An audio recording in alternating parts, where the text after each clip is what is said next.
Hello, this is Tristan Smith, and this is my Focus 4 project for the History 111 class. And my Western Sudanic state that I chose for my project is Ghana. Ghana was immensely impacted by geography. Being the middle ground between the gold-rich lands, such as Bambouk, and the salt mines of northern Africa, these became key goods to Ghana and brought the country immense wealth and helped to establish a powerful kingdom that controlled the trans-Saharan trade routes.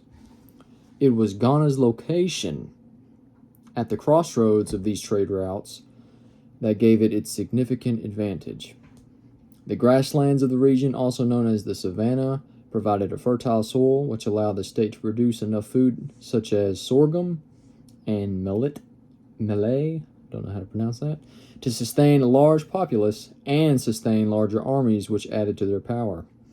The geography of Ghana in turn shaped its power, and the taxes from the trade goods funded the military to be able to acquire cavalry and archers, which only added to their ease of expanding territory and dominance.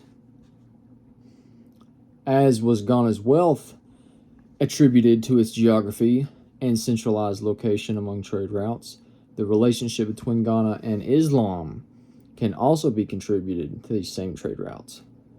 Islam was introduced to Ghana through Muslim merchants from northern Africa who traded through salt and gold. These merchants would eventually settle into Ghana's capital, Kumbi Salah, wherein they had separate places of worship such as mosques.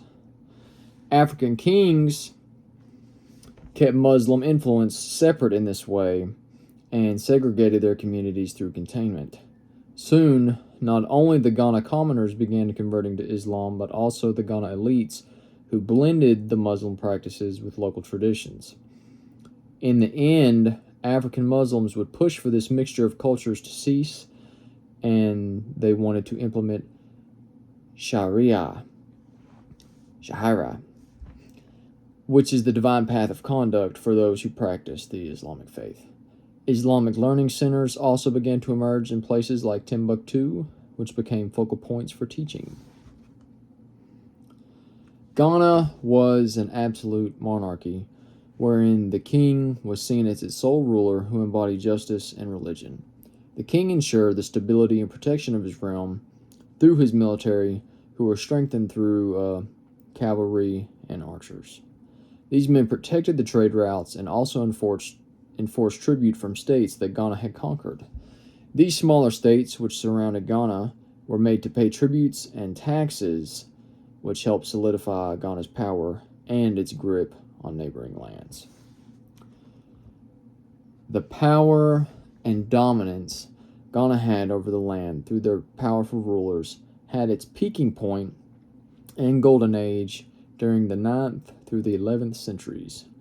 This was possible, again, through their controlling of the trade routes and the taxing of gold, salt, ivory, and also of slaves. But, like every great empire, it came to an end. Almoravids, who were Muslim Berbers from North Africa, eventually would lead attacks on Ghana, and for a time capture the capital of Kumbi Salah in 1076, which disrupted these trade routes significantly.